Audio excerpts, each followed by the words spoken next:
Hi, I'm Chinlu. And I'm Sal, and this is our next make. Ever since I was a kid, I've been fascinated with automatons. I just find it so interesting that a simple input can be transformed into an array of movements. So we decided to make a slightly larger version of the automaton, but we still kept it small because it turns out this little piggy right here can teach us a lot about design and making. Here's how the project came together. We found inspiration online.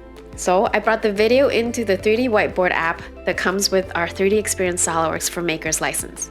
We knew we wanted to keep the mechanism very basic, converting a rotational movement from the handle into a vertical translation, raising and lowering the center of the body, while the two ends pivot about a point. With this flapping action, we thought a simple butterfly or paper crane could be a great subject to animate. One way to achieve this is with a crankshaft, where the distance between the main axis and the crank pin axis determines how far the post will move up or down. I designed a simple sketch in SOLIDWORKS to lay out the mechanism, and then I turned it into an assembly so I could truly see it in action. From there, I designed a basic structure around it and made lots of openings in the sides so people could see the moving parts. Knowing that we'd cut this on the laser really influenced the design. Not only did it dictate the thickness of the material, but it also informed the types of joints that we'd use to hold everything together. I went with a tab and slot joint for alignment and a spring hook and slot for attachment. This is how the first version came out. It went together pretty easily, but we learned a few things. The first is that it's way larger than we thought it should be. And the second is that these little spring hooks are way too stiff and they have a tendency to break. So I went back into SOLIDWORKS and made a few changes. With its easy to use built-in data management, I created a revision of the design so I could always refer back to this one. I tweaked the dimensions a bit to shrink the frame and then lengthened and curved the spring hooks. This second design was a much nicer size, and the improved spring hooks were much more flexible. At this point, we started experimenting with wing shapes and materials. This led us to imagine what the automaton would look like if it were a flying pig. Since I already had the design files in Illustrator, I modified the outline of the front, back, and sides to look like a pig.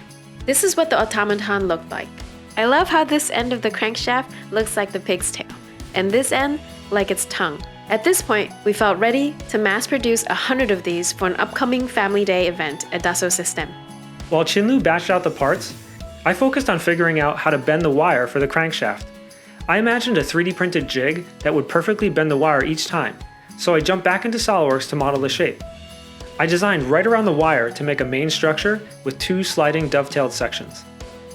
It bends the wire perfectly. You just put one end into this little pocket and then compress the first section. You can use your fingers or a small clamp. Then you follow up with the second section.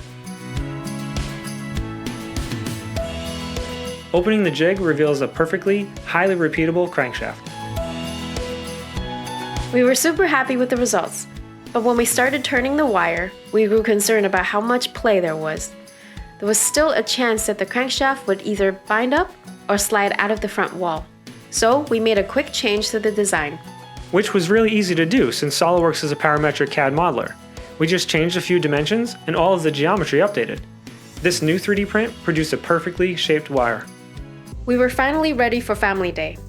Our colleagues and their family members had a blast cutting wings, bending wire, and assembling the automatons. So when you turn this, it's bent in a way that makes this go up and down, and it connects to the wings. And these part of the wings are held down while this goes up and down. So you push up like it's like flapping its wings, and it makes it a flying pig.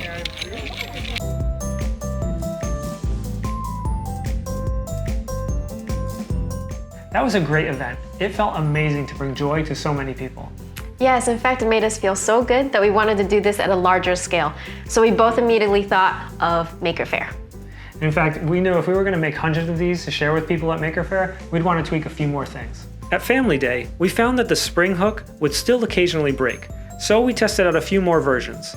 The one we liked best had static hooks on one side, like the ones we used in our can rack project, and a really strong springboard style clamp on the other side. The last thing we did was try to reduce production time. The best way to do this when laser cutting is to minimize the total length of the cut lines, as well as the number of times the laser has to pierce the material. So we further shrunk most of the parts and nested them as close as possible, in some cases sharing cut edges. As a final detail, we changed the side profile of the automaton to truly look like a pig. Here's how the final design goes together.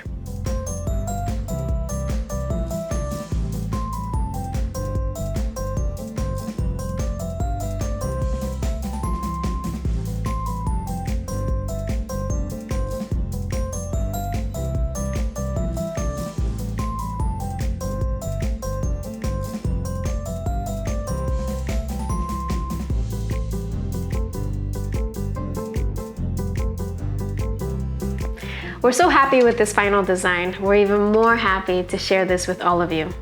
That's right, if you're going to be in the greater New York area on October 7th and 8th, come find us at the Coney Island Maker Fair, where you can make one of these for free.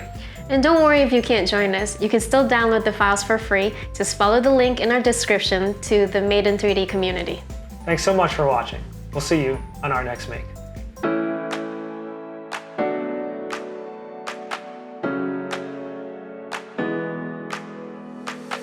Hi, I'm Chinlu. And I'm Sal, and this is our next make.